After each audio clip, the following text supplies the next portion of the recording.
Hello viewers, welcome back to my channel. ನಾನು ಇವತ್ತು ನಿಮಗೆ ಈ ವಿಡಿಯೋದಲ್ಲಿ ಮಂತ್ರಾಲಯದ ಇತಿಹಾಸದ ಬಗ್ಗೆ ತಿಳಿಸ್ಕೊಡ್ತೀನಿ. ಅದಕ್ಕೂ ಮುಂಚೆ ಯಾರು ನನ್ನ ಚಾನಲ್ಗೆ ಸಬ್ಸ್ಕ್ರೈಬ್ ಆಗಿಲ್ಲ, ಪ್ಲೀಸ್ ಸಬ್ಸ್ಕ್ರೈಬ್ ಮಾಡ್ಕೊಳ್ಳಿ. ನನ್ನ ವಿಡಿಯೋಸ್ ಇಷ್ಟ ಆಯಿತು ಅಂತಂದ್ರೆ ಲೈಕ್ ಮಾಡಿ, ಶೇರ್ ಮಾಡಿ, ಕಮೆಂಟ್ ಮಾಡೋದನ್ನ ಮರಿಬೇಡಿ. ಬನ್ನಿ ನೋಡೋಣ ಮಂತ್ರಾಲಯದ ಇತಿಹಾಸ ಏನು ಅಂತ. ಗುರು ರಾಘವೇಂದ್ರ ಸ್ವಾಮಿಗಳು ನೆಲೆಸಿರುವಂತ ಪುಣ್ಯಕ್ಷೇತ್ರ ಇದು. ರಾಘವೇಂದ್ರ ಸ್ವಾಮಿಗಳು ಮಧ್ವ ಮತ ಸಂಪ್ರದಾಯವನ್ನ ಅವಲಂಬಿಸಿ ಇವರು ಸಶರೀರವಾಗಿ ಇಲ್ಲಿ ಬೃಂದಾವನಸ್ಥರಾಗಿರ್ತಾರೆ. ಇದರ ಪೌರಾಣಿಕ ಹಿನ್ನೆಲೆ ಏನಪ್ಪಾ ಅಂತ ತಿಳ್ಕೊಳ್ಳೋದಕ್ಕೂ ಮುಂಚೆ, ಈ ದೇವಸ್ಥಾನ ಆಂಧ್ರ ಪ್ರದೇಶದಲ್ಲಿದೆ. ನಾನು ಇದ್ರದ್ದು ಅಡ್ರೆಸ್ ನಿಮ್ಗೆ ಡಿಸ್ಕ್ರಿಪ್ಷನ್ ಅಲ್ಲಿ ಕೊಟ್ಟಿರ್ತೀನಿ, ಚೆಕ್ ಮಾಡಿ. ಮೊದಲು ಈ ಸ್ಥಳಕ್ಕೆ ಮಂಚಾಲೆ ಅಂತ ಹೆಸರಿತ್ತಂತೆ. ಬಹುಶಃ ಇಲ್ಲಿಯ ಅಧಿದೇವತೆ ಮಂಚಾಲಾಂಬಿಕೆ ಆಗಿರೋದ್ರಿಂದ ಈ ಹೆಸರು ಬಂದಿರಬಹುದು. ಸೊ ಈ ಪ್ರದೇಶ ಹಿಂದೆ ಹಿರಣ್ಯಕಶಿಪುವಿನ ರಾಜ್ಯವಾಗಿತ್ತಂತೆ. ಸೊ ಇಲ್ಲಿ ಮಂಚಾಲಾಂಬಿಕೆ ಭವಾನಿಯ ಮತ್ತೊಂದು ಹೆಸರು. ಈ ತಾಯಿ ಹಿರಣ್ಯಕಶಿಪುವಿನ ಕುಲದೇವತೆಯಾಗಿದ್ಲಂತೆ. ಸೊ ಈ ಪ್ರದೇಶದಲ್ಲಿ ಪ್ರಹ್ಲಾದ ತನ್ನ ಕುಲದೇವತೆಯನ್ನ ಪೂಜಿಸುತ್ತಾ ಯಜ್ಞ ನಡೆಸಿರುವಂತ ಸ್ಥಳ ಅಂತ ಹೇಳಲಾಗಿದೆ. ಹಾಗೆ ಇನ್ನೊಂದು ಪೌರಾಣಿಕ ಹಿನ್ನೆಲೆ ಏನಪ್ಪಾ ಅಂತಂದ್ರೆ, ದ್ವಾಪರ ಯುಗದಲ್ಲಿ ಪಾಂಡವರು ಅಶ್ವಮೇಧ ಯಾಗ ಮಾಡಬೇಕಾದ್ರೆ ಚೈತ್ರ ಯಾತ್ರೆ ಸಮಯದಲ್ಲಿ ಅರ್ಜುನನಿಗೂ ಸಾಲ್ವನಿಗೂ ಇದೇ ಸ್ಥಳದಲ್ಲಿ ಯುದ್ಧ ನಡೆಯುತ್ತೆ. ಆಗ ಈ ಅನುಸಾಲ್ವನ ರಥ ಪ್ರಹ್ಲಾದ್ ಯಜ್ಞ ಅಂತ ಸ್ಥಳದಲ್ಲಿರೋದ್ರಿಂದ ಆತನನ್ನ ಸೋಲ್ಸಕ್ಕೆ ಅರ್ಜುನನಿಗೆ ಆಗೋದಿಲ್ಲ. ಸೊ ಈ ಕೃಷ್ಣನ ಸೂಚನೆಯಂತೆ ಅರ್ಜುನ ಏನ್ ಮಾಡ್ತಾನೆ, ರಥನ ಹಿಂದಕ್ಕೆ ತಗೊಳ್ತಾನೆ. ಆಗ ಸಾಲ್ವನು ಆ ಪ್ರದೇಶದಿಂದ ಮುಂದಕ್ಕೆ ಬರ್ತಾನೆ, ಆಗ ಅವನನ್ನ ಸೋಲ್ಸ್ತಾನೆ ಅನ್ನೋ ಪೌರಾಣಿಕ ಹಿನ್ನೆಲೆ ಸಹ ಇಲ್ಲಿದೆ. ಸೊ ಈಗ ಇಲ್ಲಿ ರಾಘವೇಂದ್ರ ಸ್ವಾಮಿಗಳು ಹೇಗೆ ನೆಲೆಸಿದ್ರು ಅನ್ನೋದು ಒಂದು ವಿಷಯ. ಇಲ್ಲಿ ರಾಘವೇಂದ್ರ ಸ್ವಾಮಿಗಳ ಮಠ ಹಾಗೂ ಬೃಂದಾವನವಿದೆ. ರಾಘವೇಂದ್ರ ಗುರು ಸಾರ್ವಭೌಮರು ಮಧ್ವ ಸಂಪ್ರದಾಯವನ್ನು ಅನುಸರಿಸಿ ಸಶರೀರವಾಗಿ ಇಲ್ಲಿ ಬೃಂದಾವನಸ್ಥರಾಗುವರು ಎಂದು ಹೇಳಲಾಗಿದೆ. ಇವರನ್ನ ಗುರು ಸಾರ್ವಭೌಮರು, ರಾಯರು, ಮಂತ್ರಾಲಯದ ಪ್ರಭುಗಳು ಅಂತ ಸಹ ಕರೀತಾರೆ. ಹಾಗೆ ಇಲ್ಲಿ ರಾಯರ ಬೃಂದಾವನದ ಎಡಗಡೆ ವಾದೀಂದ್ರರ ಬೃಂದಾವನವಿದೆ. ಹಾಗೆ ಮಠದ ಆವರಣದಲ್ಲಿ ಸುಧರ್ಮೇಂದ್ರ ಹಾಗೂ ಸುರತೀಂದ್ರ ತೀರ್ಥ ಸ್ವಾಮಿಗಳವರ ಬೃಂದಾವನಗಳು ಸಹ ನಾವು ನೋಡಬಹುದು. ಶ್ರೀ ರಾಘವೇಂದ್ರ ಸ್ವಾಮಿಗಳ ಬೃಂದಾವನದ ಎದುರುಗಡೆ ವಾಯುದೇವರ ವಿಗ್ರಹವಿದೆ, ಅಂದ್ರೆ ಆಂಜನೇಯನ ವಿಗ್ರಹ ಸಹ ಇಲ್ಲಿದೆ. ಹಾಗೆ ಹೊರಗಡೆ ಮಂಚಾಲಾಂಬಿಕೆಯ ದೇವಸ್ಥಾನ ಸಹ ಇಲ್ಲಿದೆ. ಸೊ ನಾವು ಮಂತ್ರಾಲಯದ ಗುರು ರಾಘವೇಂದ್ರ ದರ್ಶನ ಆಗೋದಕ್ಕೂ ಮುಂಚೆನೆ ನಾವು ಮಂಚಾಲಾಂಬಿಕೆ ದೇವಸ್ಥಾನಕ್ಕೆ ಹೋಗಿ ಅಲ್ಲಿ ದರ್ಶನ ಮಾಡ್ಕೊಂಡು ಆಮೇಲೆ ನಾವು ಗುರುರಾಯರ ದರ್ಶನ ಮಾಡ್ಕೋಬೇಕು. ಇಲ್ಲಿ ಸಾವಿರಾರು ಜನ, ಸಹಸ್ರಾರು ಜನ ಭಕ್ತರು ಬಂದು ತಮ್ಮ ತಮ್ಮ ಇಚ್ಛೆಗಳನ್ನ ಇಷ್ಟಾರ್ಥಗಳನ್ನ ಪಡೆಯೋದಿಕ್ಕೆ ಸೇವೆ ಮಾಡ್ತಾರೆ. ಹಾಗೆ ಇಲ್ಲಿ ರಥಯಾತ್ರೆ ಸಹ ಇರುತ್ತೆ. ನಾವು ಭಕ್ತಾದಿಗಳು ಸಹ ನೆರವೇರಿಸಬಹುದು. ಇಲ್ಲಿ 3 ತರವಾಗಿರುವಂತ ರಥ ಇದೆ. ಶ್ರೀಗಂಧ ಮಾಡಿರುವಂತ ಮರದ ರಥ, ಬೆಳ್ಳಿಯ ರಥ, ಹಾಗೆ ಬಂಗಾರದ ರಥ ಇರುತ್ತದೆ. ಸೊ ಇಲ್ಲಿ ನೀವು ಗುರುವಾರ ಬಂದ್ರೆ ತುಂಬಾ ರಶ್ ಇರುತ್ತೆ, ಹಾಗೆ ತುಂಬಾ ಜನ ಇರುತ್ತೆ. ವಿವಿಧ ರೀತಿಯ ಸೇವೆಗಳು ಇಲ್ಲಿ ನಡೀತಾ ಇರುತ್ತೆ. ಹಾಗೆ ನೀವು ಇಲ್ಲಿ ವಿಸಿಟ್ ಮಾಡಿದಾಗ ಗೊತ್ತಾಗುತ್ತೆ ಎಷ್ಟು ಜನ ಬಂದು ಇಲ್ಲಿ ರಾಯರಿಗೆ ಸೇವೆ ಸಲ್ಲಿಸ್ತಾರೆ ಅಂತ ಹೇಳ್ಬಿಟ್ಟು. ಹಾಗೆ ಈ ಪ್ರದೇಶದ ಐತಿಹಾಸಿಕ ಹಿನ್ನೆಲೆ ಏನಪ್ಪಾ ಅಂತಂದ್ರೆ, ಹದೋಣಿಯ ನವಾಬ್ರಿಂದ ಇದನ್ನ ದಾನವಾಗಿ ತಗೊಂತಾರಂತೆ ರಾಘವೇಂದ್ರ ಸ್ವಾಮಿಗಳು.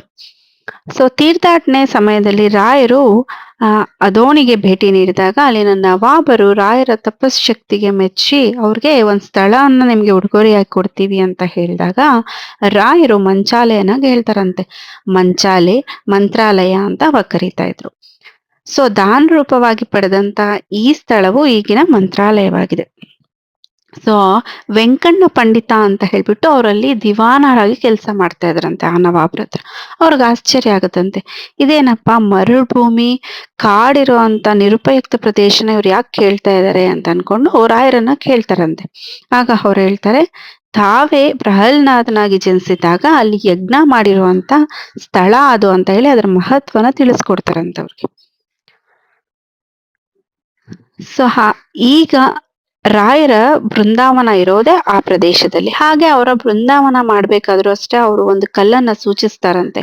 ಏನು ವಿಶೇಷತೆ ಆ ಕಲ್ಲು ಅಂತಂದ್ರೆ, ಅವರು ಪ್ರಹ್ಲಾದ ಆಗಿದ್ದಾಗ ಅಲ್ಲಿ ತಪಸ್ ಮಾಡಿರುವಂತ ಕಲ್ಲಂತೆ ಅದ್ರ ಮೇಲೆ ಕುತ್ಕೊಂಡು. ಸೊ ಆ ಕಲ್ಲಿಂದನೇ ಅವರು ತುಂಗಭದ್ರಾ ನದಿ ದಡದಲ್ಲಿರುವಂತ ಕಲ್ಲನ್ನೇ ಅವರು ತೋರಿಸಿ ಅಲ್ಲಿ ಬೃಂದಾವನ ನಿರ್ಮಾಣಕ್ಕೆ ಹೇಳ್ತಾರೆ. ಹಾಗೆ ಇಲ್ಲಿ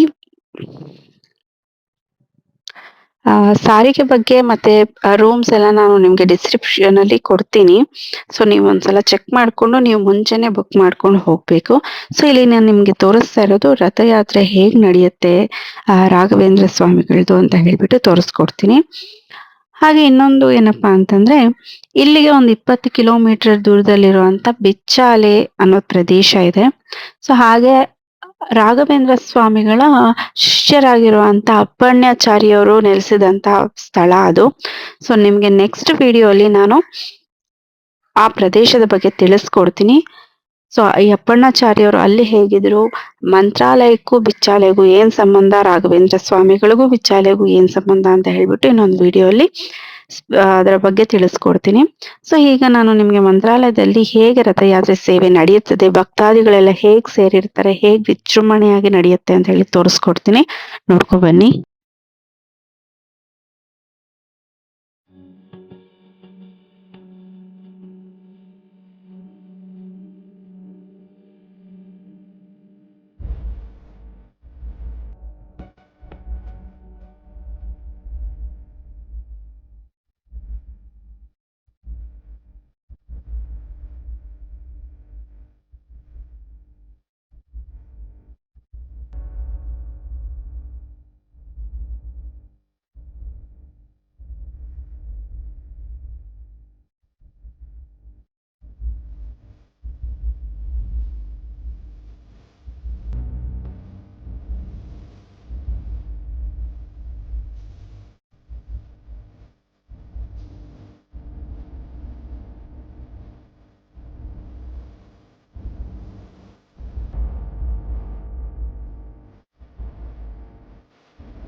ಸೊ ಇದಿಷ್ಟು ಮಂತ್ರಾಲಯದ ಇತಿಹಾಸ, ಐತಿಹಾಸಿಕ ಹಿನ್ನೆಲೆ, ಹಾಗೆ ದೇವಸ್ಥಾನ ಹೇಗಿದೆ ಅನ್ನೋದನ್ನ ಸಹ ನಾನು ನಿಮ್ಗೆ ತೋರಿಸ್ಕೊಟ್ಟಿದ್ದೀನಿ.